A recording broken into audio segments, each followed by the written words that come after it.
हमने पहले ही चुनाव आयोग का जो फरमान आया हुआ था उस पर वीडियो बनाए थे। अब ये नया ऐलान आया है चुनाव आयोग का, जिसमें जो पुराने मतदाता थे उसको कुछ राहत मिली है। लगभग 60% लोगों को राहत की मिला है, जिसमें 1/7/1987 के पहले जिसका जन्म हुआ था, तो अगला वीडियो में हम बताए थे कि उसको और उसके माता पिता का भी जो है डॉक्यूमेंट दिखाना पड़ेगा। लेकिन 1/7/1987 से पहले जिसका जन्म हुआ है उसको अब माता या पिता किसी का डॉक्यूमेंट दिखाने की जरूरत नहीं है, उसको सिर्फ अपना डॉक्यूमेंट दिखाना होगा, जिसमें डॉक्यूमेंट भी कहीं खोजने की जरूरत नहीं है। जो 2003 में हमने अगला वीडियो में बताया भी था कि 2003 में ये पुनरीक्षण अभियान चला था। 2003 का वोटर लिस्ट ऑनलाइन के माध्यम से आप डाउनलोड करके देख सकते हैं और वो डॉक्यूमेंट तौर पर आप फॉर्म के साथ लगा सकते हैं। दूसरा बात कि अगर 2003 में आपका नाम नहीं है, आपके माता या पिता किसी एक का नाम है, तो अपने माता या पिता का उस वोटर लिस्ट का उस पेज को लेकर अपना कोई एक डॉक्यूमेंट, पासपोर्ट साइज फोटो सभी का लगेगा। बाकी 2 से 9 नंबर तक मैट्रिक का सर्टिफिकेट, जाति प्रमाण पत्र या अस्थायी निवासी प्रमाण पत्र, या अगर आप सरकारी कर्मचारी हैं तो सरकार द्वारा जारी प्रमाण पत्र, या आपका जन्म प्रमाण पत्र, या जमीन का रजिस्ट्री पेपर, जो लगभग सबके पास होगा। भारतीय वैलिड पासपोर्ट या किसी ऑफिसर द्वारा साइन किया हुआ पारिवारिक वंशावली, जो हम लोग सरपंच के माध्यम से बनाते वो वंशावली नहीं, जैसे सीओ लेवल का हो गया, एसडीओ लेवल, डीएम लेवल का हो गया, जो वंशावली देता है उसको हम लोग वो वैलिड है।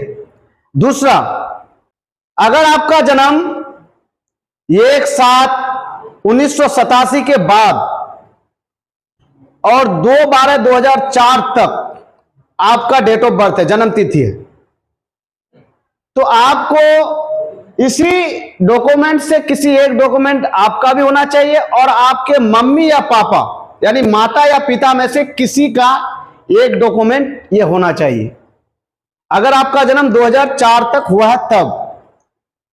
तीसरा कि 2004 के बाद, अगर आपका जन्म 2/12/2004 के बाद हुआ तो आपका इन्हीं डॉक्यूमेंट से कोई एक डॉक्यूमेंट लगेगा और आपके मम्मी और पापा दोनों का डॉक्यूमेंट लगेगा। इन्हीं में से कोई डॉक्यूमेंट आपको सेलेक्ट करना है। बाकी जो घर की बहुएं हैं उसके लिए वैलिड जो डॉक्यूमेंट है वो उसके सास ससुर का डॉक्यूमेंट वैलिड नहीं माना जाएगा, उसके मायके से उसके मां या पिताजी का डॉक्यूमेंट को वैलिड माना जाएगा। अब हमने इस वीडियो में कहा कि जो फरमान आया है इससे कुछ राहत की सांसें मिली है, तो लगभग 60% वोटर, 4,96,00,000 वोटरों को राहत की सांस मिली है। जो लोग ये सोच रहे थे कि अब कहां से डॉक्यूमेंट जुटाए, उसके लिए बड़ी राहत की सांस है, क्योंकि उसका अब आपको कहीं वो वोटर लिस्ट जो खोजने जाने की जरूरत नहीं है, आपके लिए भी और आपका बीएलओ के लिए भी वो ऑनलाइन के माध्यम से डाउनलोड आप कर सकते हैं, जिसका वेबसाइट है voters.eci.gov.in। आपको इसमें जो वोटर लिस्ट के लिए आपको कहीं खोजने जाने की जरूरत नहीं है, आपके लिए और आपके बीएलओ के लिए ऑनलाइन के माध्यम से आप वोटर लिस्ट को डाउनलोड कर सकते हैं, जिसका वेबसाइट है voters.eci.gov.in पर आप अपना वोटर लिस्ट को डाउनलोड कर सकते हैं।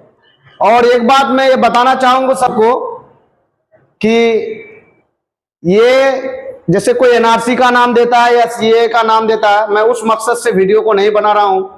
मेरा मकसद है कि लोगों तक जानकारी पहुंचे, क्योंकि मतदान कितना जरूरी है, लोकतंत्र कितना जरूरी है, हर लोगों तक ये खबर पहुंचाने के लिए, ताकि जो भी संभव हो अपना डॉक्यूमेंट को जमा करें, ताकि ऐसा नहीं हो कि किसी डॉक्यूमेंट के कारण आपका वोटर लिस्ट से नाम छट जाए और आप मतदान करने से वंचित हो जाए।